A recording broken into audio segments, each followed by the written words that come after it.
गोविंद हरे मुरारी, हे नाथ नारायण वासुदेव। राजोवाच भगवान् भीष्मकसुतां रुक्मिणीं रुचिराननां राक्षसेन विधानेन उपयेम इति श्रुतं। भगवन् श्रोतुमिच्छामि कृष्णस्यामित तेजस। ने पूछा, भगवान, हमने सुना है कि भगवान श्री कृष्ण ने भीष्मक नंदिनी परम सुंदरी रुक्मिणी देवी जी को बलपूर्वक हरण करके राक्षस विधि से उसके साथ विवाह किया था। महाराज, अब मैं यह सुनना चाहता हूँ कि परम तेजस्वी भगवान श्री कृष्ण ने जरासंध, साल्व आदि नरपतियों को जीतकर किस प्रकार रुक्मिणी का हरण किया।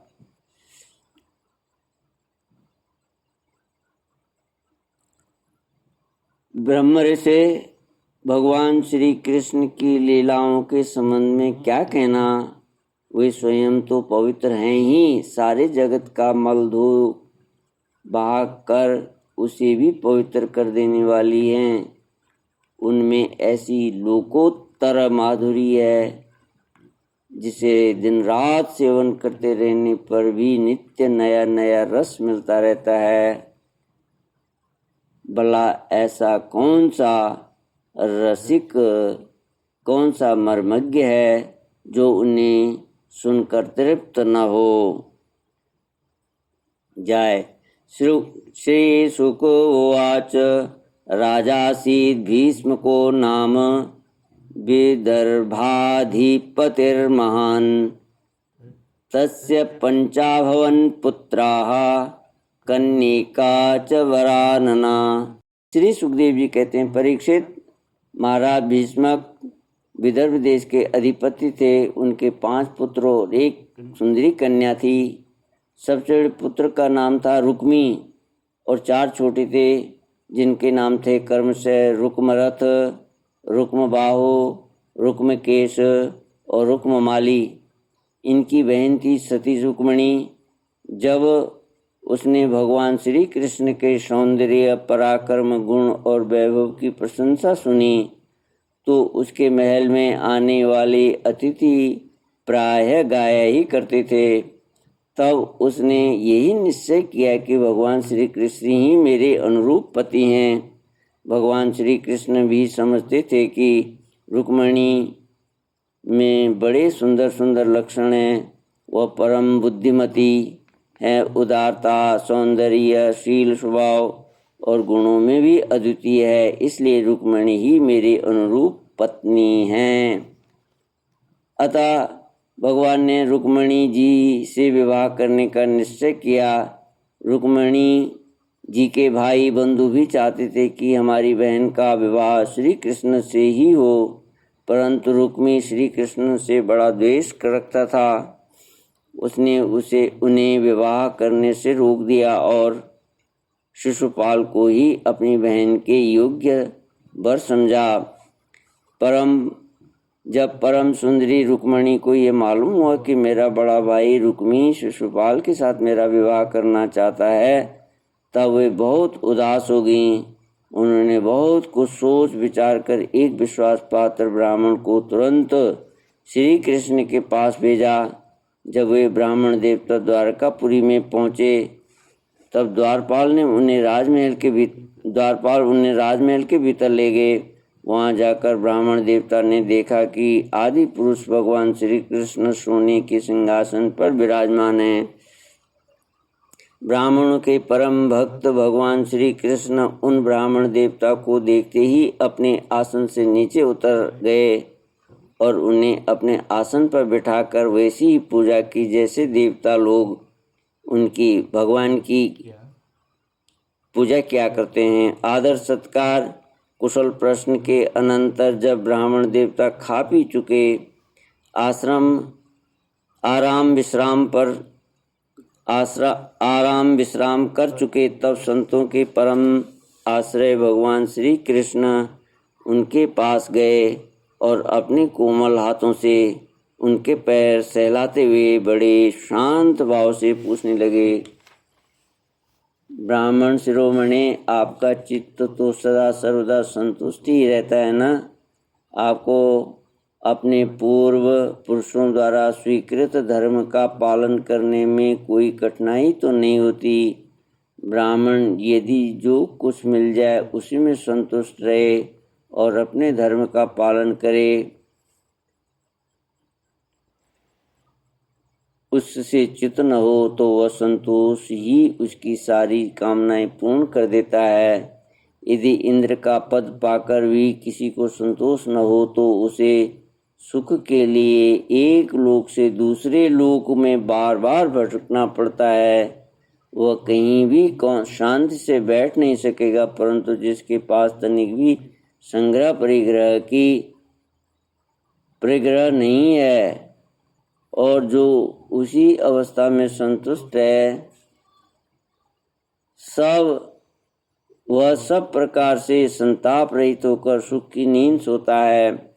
जो स्वयं प्राप्त हुई वस्तु से संतोष कर लेते हैं, जिनका स्वभाव बड़ा ही मधुर है और जो समस्त प्राणियों के परम हितैषी, अहंकार रहित और शांत है, उन ब्राह्मणों को मैं सदा सिर झुकाकर नमस्कार करता हूँ।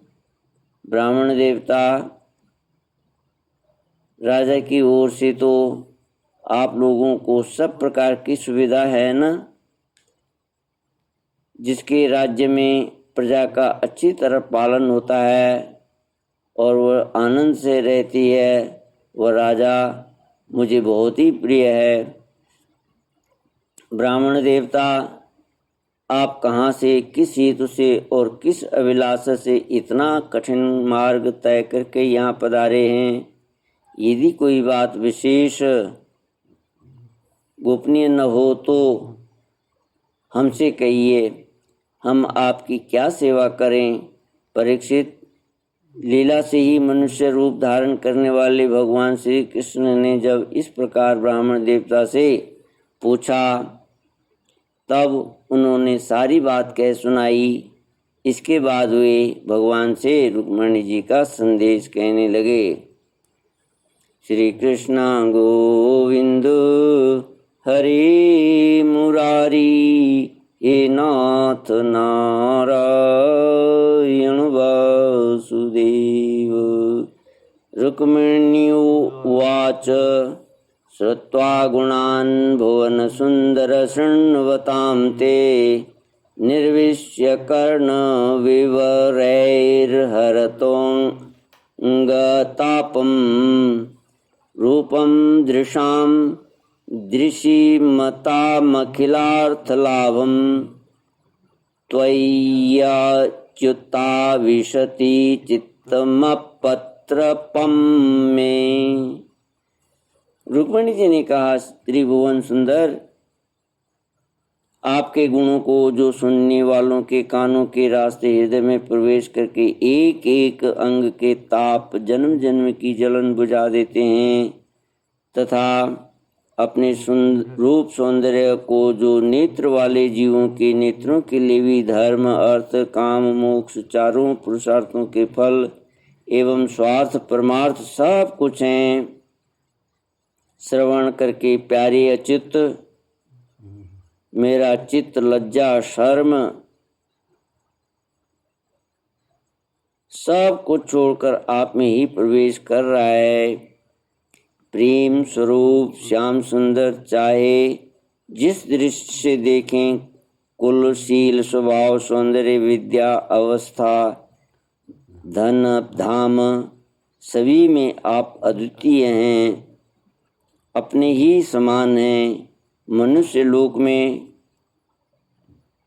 जितने भी प्राणी हैं, सबका मन आपको देखकर शांति का अनुभव करता है, आनंदित होता है।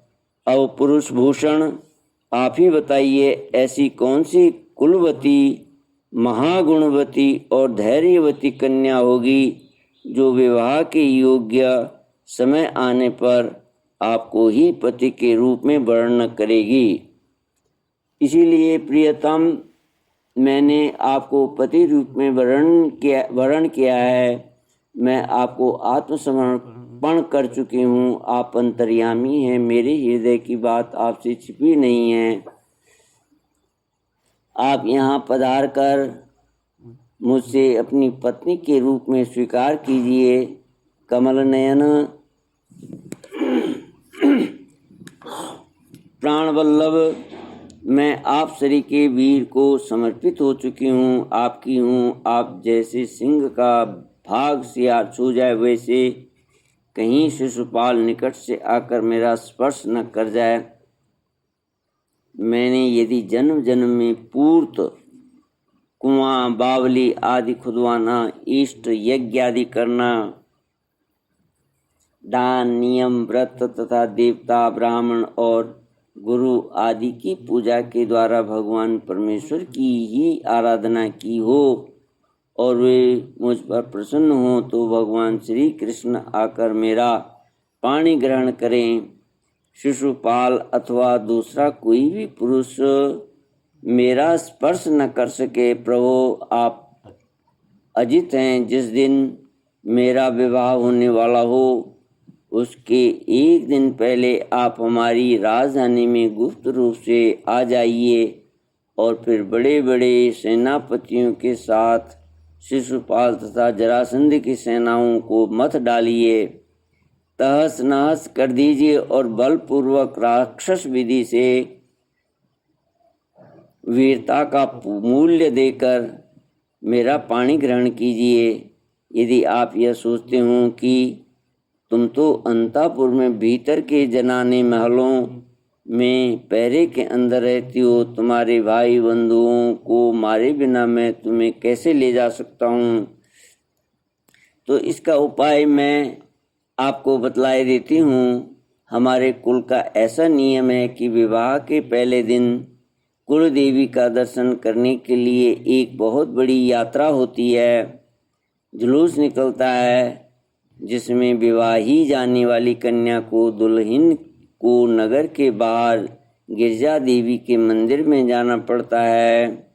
कमल नयन, उमापति भगवान शंकर के समान बड़े बड़े महापुरुष भी आत्मशुद्धि के लिए आपके चरण कमलों की धूल से स्नान करना चाहते हैं।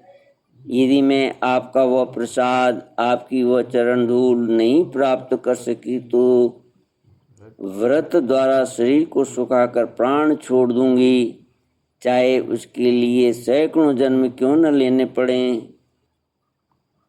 कभी न कभी तो आपका वह प्रसाद अवश्य ही मिलेगा।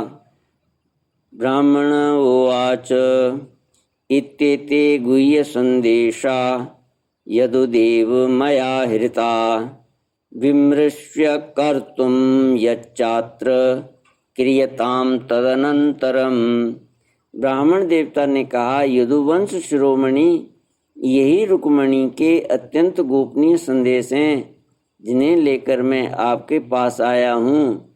इसके संबंध में जो कुछ करना हो विचार कर लीजिए और तुरंत ही उसके अनुसार कार्य कीजिए। श्री कृष्ण गोविंद हरि मुरारी, हे नाथ नारायण वासुदेव। इति श्रीमद्भागवते महापुराणे पारमहंस्यां संहितायां दशमस्कन्धे उत्तरार्धे रुक्मण्यो द्वाह प्रस्तावे 52तमोऽध्यायः। श्री कृष्ण गोविंद हरे मुरारी, हे नाथ नारायण वासुदेव। ओम पूर्णमद पूर्णमिदं पूर्णात् पूर्णमुदच्यते पूर्णस्य पूर्णमेवावशिष्यते। ओम शांति शांति शांति। हरि ओम। श्री गुरुभ्यो नमः। हरि